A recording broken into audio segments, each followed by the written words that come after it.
Rero bakunze basamuzo TV mbanje kubasuhuza nizera ko bameze neza.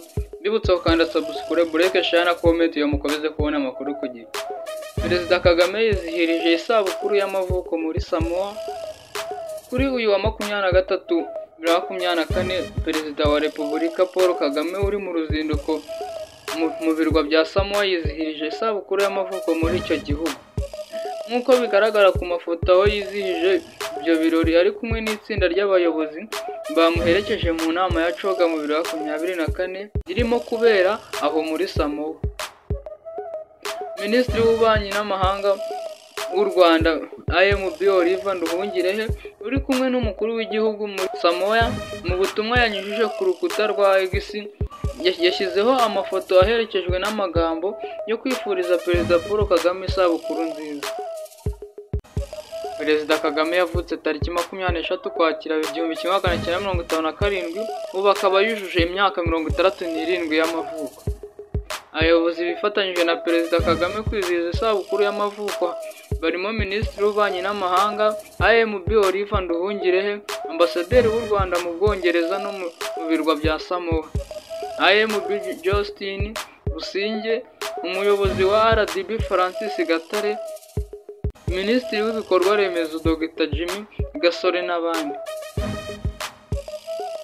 Perezida Paul Kagame yageze mu mujyi wa Apia mu murwa mukuru wa Samoa tariki 22 Ukwakira, aho yitabiriye inama ya CHOGM ihuza abakuru b'ibihugu na za guverinoma bo mu muryango wa Commonwealth uhuza ibihugu bikoresha ururimi rw'icyongereza.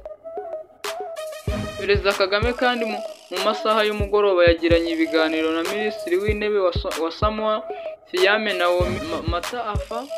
Ibiganiro byabo bikaba byibanze kurushaho kunoza umubano w'ibihugu byombi, u Rwanda na Samoa. Inama ya CHOGM iterana buri myaka 2, yaherukaga ikaba yarabereye mu Rwanda muri Kamena 2022. Perezida Kagame niwe wari ku buyobozi bwa Commonwealth kuva icyo gihe muri 2022. Samoa niyo isimbura u Rwanda ku mwanya w'ubuyobozi bwa Commonwealth muri iyi nama ya CHOGM ya 27 y'abakuru b'ibihugu bagize uyu muryango irimo kubera Apia mu murwa mukuru w'iki gihugu. Ni inama irimo kuba guhera tariki ya 21 kugeza tariki ya 26 Ukwakira 2024. Rero Perezida Paul Kagame umuyobozi wacu w'igihugu katumwifuriza isabukuru nziza, kandi Imana ikomeze kumurindira naho yagiye hanze mu bikorwa bigiye bitandukanye, yifuriza u Rwanda ko rwatera imbere mu bikorwa bigiye bitandukanye. Rero yanga akaba ari amakuru mwagezweho n'icyaku cyo Samuzo TV. Mbutse ukanda subscribe, like, share na comment yo mukomeze kubona amakuru ku gihe. Thank you.